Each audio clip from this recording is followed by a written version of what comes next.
Are you trying to sell your house? Do you want to get the most money for it possible in the least amount of time?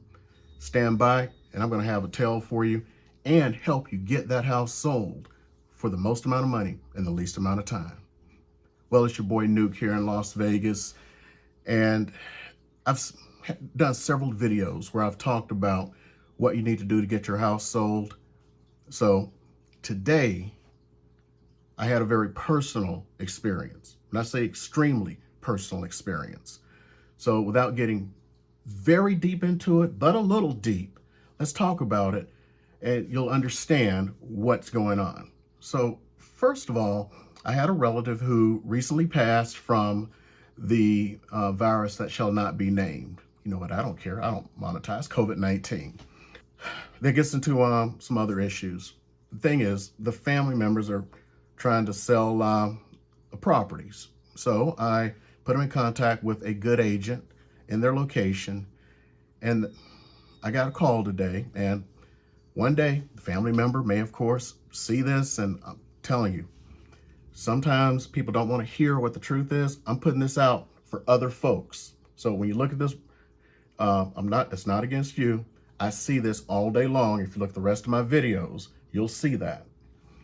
I just wanted to tell other people the problems that are going on and why you're not selling.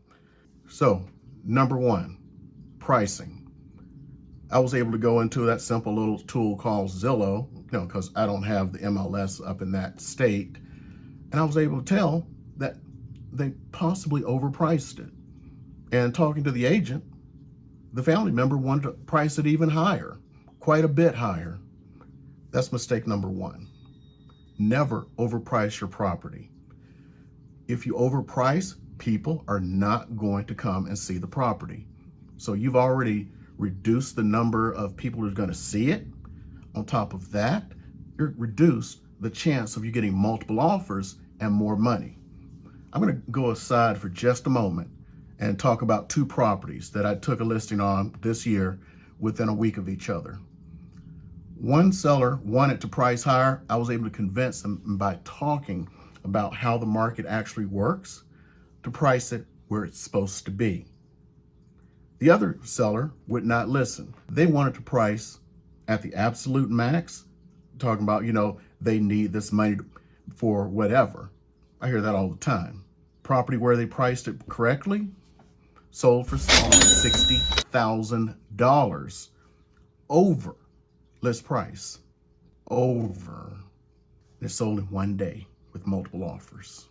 Even after it sold, agents were calling me all the way until the day of closing to see if the closing was going to happen, because they wanted a chance at it because of proper pricing. Gets you more money. The second person who priced it at the absolute max, I got it sold. It took a little bit more time. Only had one offer, so no competition.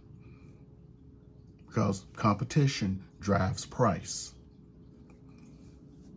So that's just a tell. And this is what I'm saying happened here.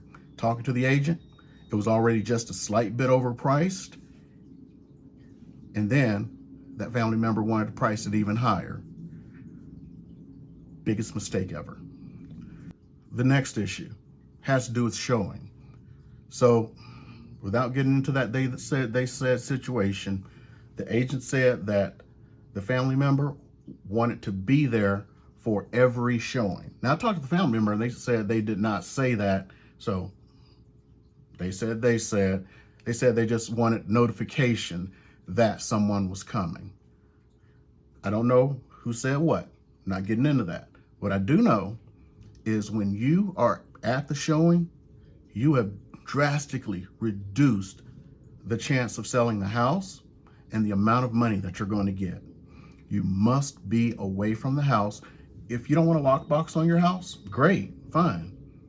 When someone comes, you need to open the door, say hi, and leave. I do believe I told you the story about the family who insisted on being there because they didn't trust people. Went for 6 months without their house selling. I got the listing and I finally convinced them they needed to get the heck out of Dodge. Guess what? The house that didn't sell for 6 months sold in 8 days. Then they called me up talking about how great of an agent I was and to sell the house in 8 days, and the last agent couldn't sell it in 6 months. I just told them what was going on. We did what was necessary to sell the house. Get out. Like that movie, Get Out. Like a ghost, get out. Get out. If you don't trust folks, put cameras in your house. It's legal in most states. Now, another issue had to do with, of all things, a dog. Very large dog. A pit bull. Yeah. Anyway, another they said thing. The agent said they told my family member that they needed to put the dog in the garage, which was a separate garage, not attached to the house, whenever there's a showing. So that way people won't be afraid of the dog. The family member said, the agent said to just keep the dog in the garage all day long, every day. Not going to get into they said. I'm just talking about the dog issue right now. There are some people who are, one, afraid of dogs, two, maybe allergic to dogs and will not even consider the house. I can remember going to one house one time with actually friends who I was stationed with years ago. And I was like, well, let me go in first because I have to put the dog away. And one of them went, dog? I didn't know there was a dog in the house. I'm allergic to dogs. And even though they went in the house and loved it, it's like, I'm not making an offer on this house because they have a dog. Well, if they see that dog and they're allergic, they may not buy your house. Fewer offers. And yet, dog dander can be easily cleaned, and cat dander too.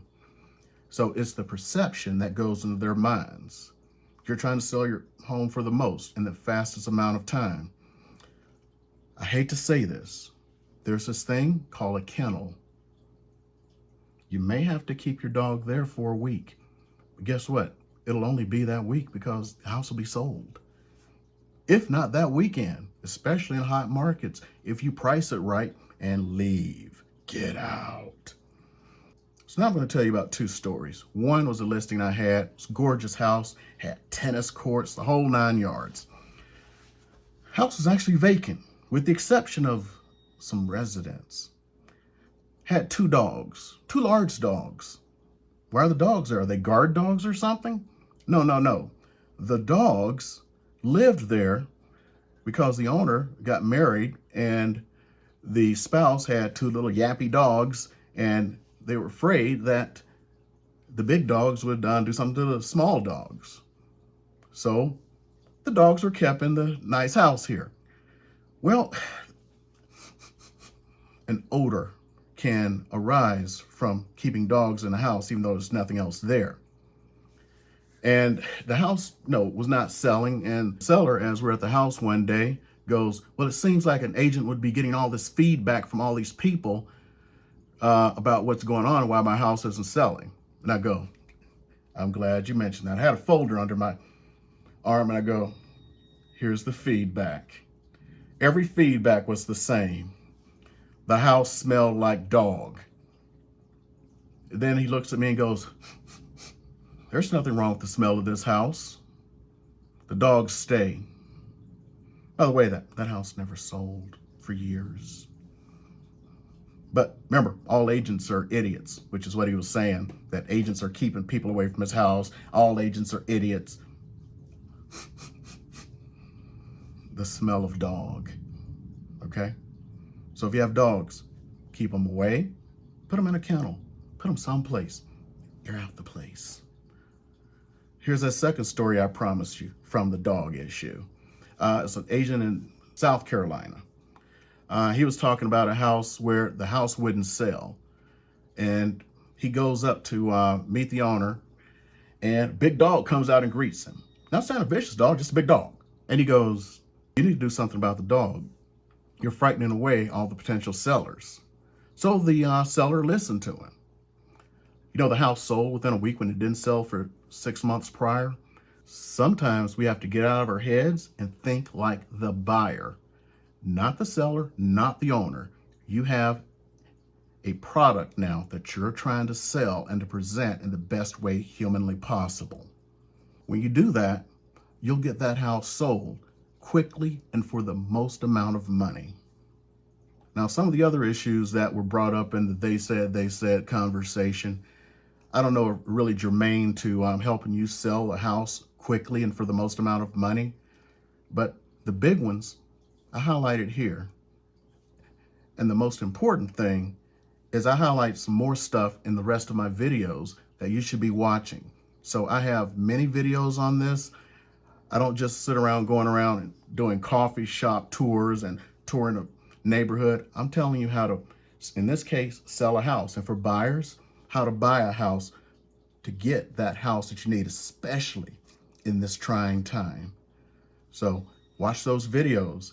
And if you like the content that I've been putting out, I would appreciate if you hit that like button and subscribe.